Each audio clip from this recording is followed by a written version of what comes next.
Bismillahirrahmanirrahim. Assalamualaikum warahmatullahi wabarakatuh. Alhamdulillahi rabbil alamin. Hamdan katsiran tayyiban mubarakan fi kama yuhibbu rabbuna tabaraka wa ta'ala wa yarda. Ashhadu an la ilaha illallah wahdahu la syarikalah wa ashhadu anna Muhammadan abduhu wa rasuluh.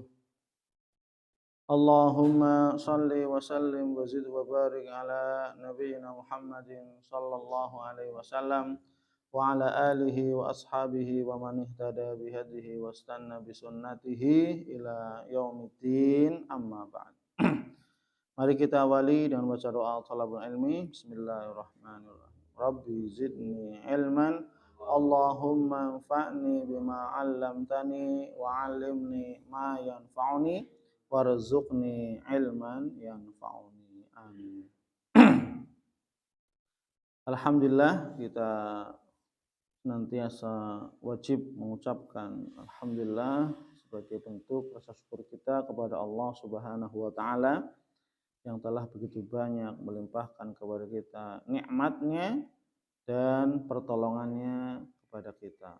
Karena tanpa kenikmatan dan pertolongan dari Allah Subhanahu wa taala, niscaya kita tidak akan mampu beramal soleh secara sempurna.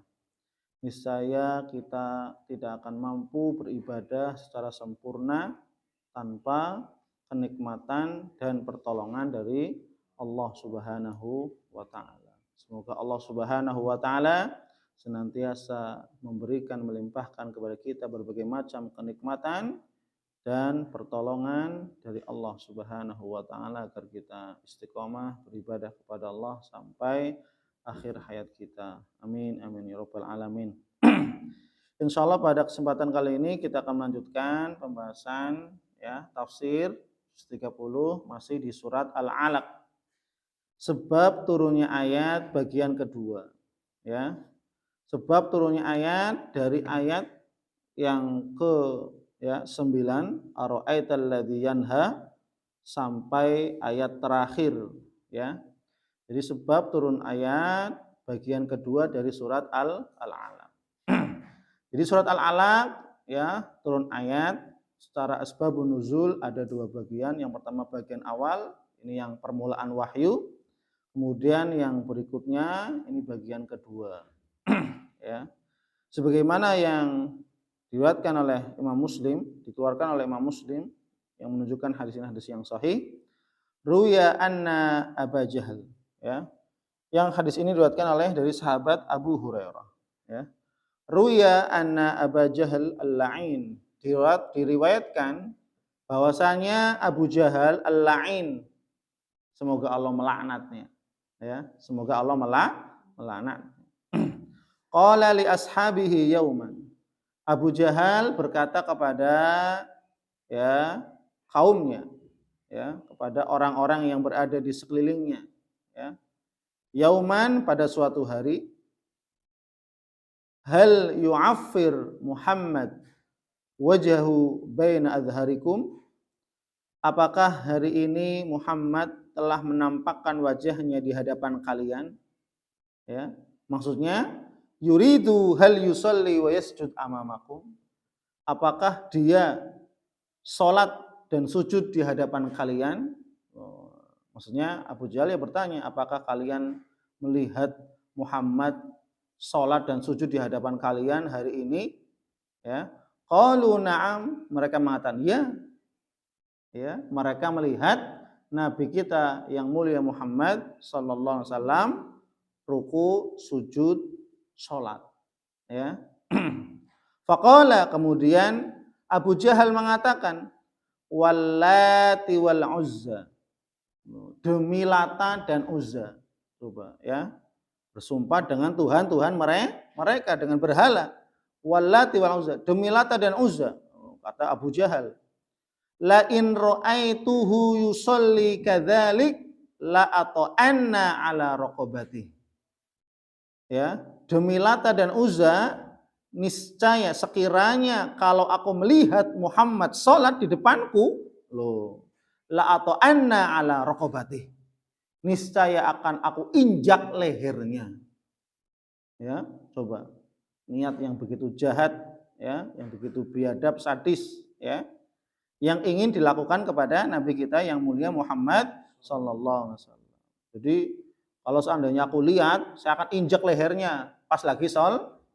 Coba ini kan perlawanan yang sangat luar biasa. Saking bencinya sampai ketika Nabi sholat pun mau diinjak lehernya. Kan menunjukkan merendahkan Nabi, menghinakan Nabi Sallallahu Alaihi Wasallam. Wala u'affiranna wajhahu fit turab, dan aku akan melemparkan, melumuri wajahnya fit turab, ya, dengan tanah. Ya. Sudah diinjak, kemudian apa? Wajah Nabi katanya mau di apa? Lumuri tanah. Diuser-user kalau bahasa kita ya. Insyaallah ya. Coba. Faja'a yauman, maka datang suatu hari, fawajada Rasulullah sallallahu alaihi wasallam yusolli, dan betul terjadi, ya. Datang suatu hari Abu Jahal mendapati Rasulullah sallallahu alaihi wasallam yusolli, sedang sholat, ya, sedang sholat. Fa aqbala yurid an yata'a ala raqabati, maka dia pun ingin menginjakkan kakinya ke leher Nabi Muhammad Sallallahu Alaihi Wasallam. Sebagaimana niatnya, kalau aku melihat Muhammad sholat depanku, aku injak lehernya, mukanya saya lumuri dengan tanah, ya. Maka betul, ya, mendapati Rasulullah SAW, Abu Jahal mendapati Rasul sedang sholat, dan Abu Jahal ingin menginjakkan kakinya di leher Rasulullah Sallallahu Alaihi Wasallam ketika sedang sujud. Otomatis kalau nginjek kan berarti apa?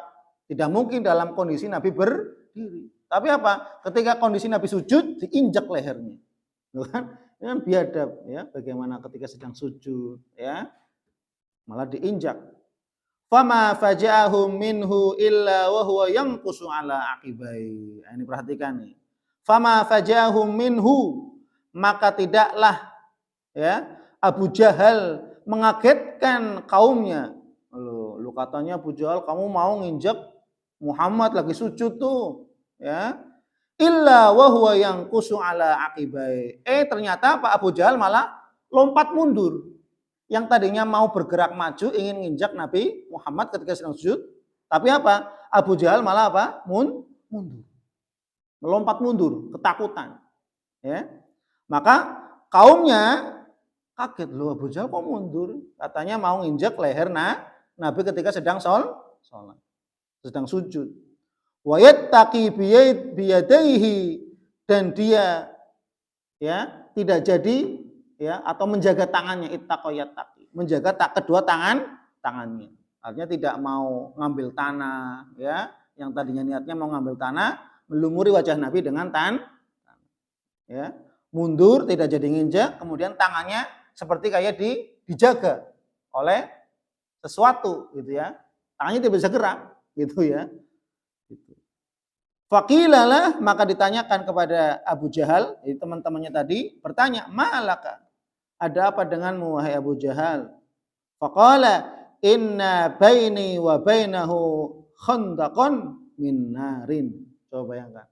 Ini yang dilihat oleh Abu Jahal. "Hai Abu Jahal, kenapa kamu kok mundur lompat? Kemudian kenapa tanganmu seakan-akan kayak diikat, dijaga oleh sesuatu? Ada apa engkau wahai Abu Jahal?"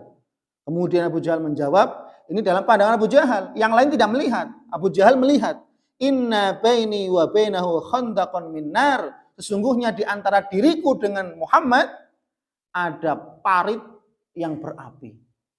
Ada lubang yang berapi yang menyekat antara diriku dengan Muhammad. Sehingga apa? Tidak bisa aku menghampirinya, sehingga aku melompat mundur. Kenapa? Karena aku melihat adanya lubang berapi. Khondakon kan parit, lubang, gitu, ya. Dan ini yang melihat hanya Abu Jahal, yang lain tidak melihat. Abu Jahal yang melihat, ya. Makanya ketika ditanya, apa yang menyebabkan kamu mundur? Kenapa nggak jadi nginjek leher Muhammad? Katanya mau nginjek, kenapa tanganmu seperti kayak diikat, dijaga? Tadinya mau ngambil tanah, sekalian ngambil apa, mengusap dilumuri ke wajahnya Nabi. Inna baini wa bainahu khandaqan min nar, sesungguhnya di antara diriku dan diri Muhammad itu ada lubang yang berapi. Haulan, yang mengerikan. Loh, ya apinya menyala-nyala. Yang ini hanya dilihat oleh siapa? Abu Jahal. Yang lain tidak melihat. Padahal yang lain yang lihat Abu Jahal tapi tidak melihat adanya lubang yang berapi tadi yang menyekat antara Nabi Muhammad dengan Abu Jahal. Wa ajnihatan, dan aku melihat sayap-sayap. Loh, maksudnya siapa? Malaikat. Ya. Faqala Rasulullah sallallahu alaihi wasallam, maka Rasulullah SAW mengatakan ya kepada para ya sahabat yang lain, kan ini kan otomatis diceritakan oleh malaikat Jibril kepada Nabi, ya. Lautana minni la akhtafathul malaikatu udwan. Kalau seandainya dia Abu Jahal berani mendekatiku selangkah saja, gitu ya, mau betul niat ingin nginjak, gitu ya, leher Nabi, ya. Kalau seandainya dia berani mendekatiku satu langkah saja, niscaya malaikat akan menyambar Abu Jahal, akan memotong badannya udwan menjadi potongan-potongan. Kalau seandainya tetap nekat, gitu ya, berani mendekati Nabi, nginjak leher Nabi dan melumuri wajah Nabi dengan tanah. Sampai Nabi demikian, sudah selesai kan. Kalau seandainya Abu Jahal mati kan gitu ya. Tapi ternyata tadi mundur, takut. Ya, itu. Nah, kalau seandainya ya dia berani mendekatiku, lah tafathul malaikah, ya. Lah tatafathul, ya, ikhtatafa ya tatifu, ya. Niscaya malaikat akan motongnya, ya, udwan, ya, dengan potongan-potongan, menyambar, memotong, ya, tangannya potong, ya, kemudian lehernya, kakinya, kaki kiri, kaki kanan, ya, udwan, bagian-bagian, ya, menjadi potongan. Fa anzalallahu, kemudian Allah menurunkan surat Al-Alaq dari ayat tadi, ara'aital ladzi yanha abdan idza shalla ila akhir surah, sampai akhir surah. Ini ya bagian kedua dari asbabun nuzul surat Al-Alaq dari ayat tadi, ara'aital ladzi yanha abdan idza shalla, sampai akhir surat. Wallahu a'lam bishawab. Insyaallah kita lanjut pada pertemuan berikutnya. Subhanakallahumma wa bihamdik asyhadu an la ilaha illa anta astaghfiruka wa atubu ilaik. Assalamualaikum warahmatullahi wabarakatuh.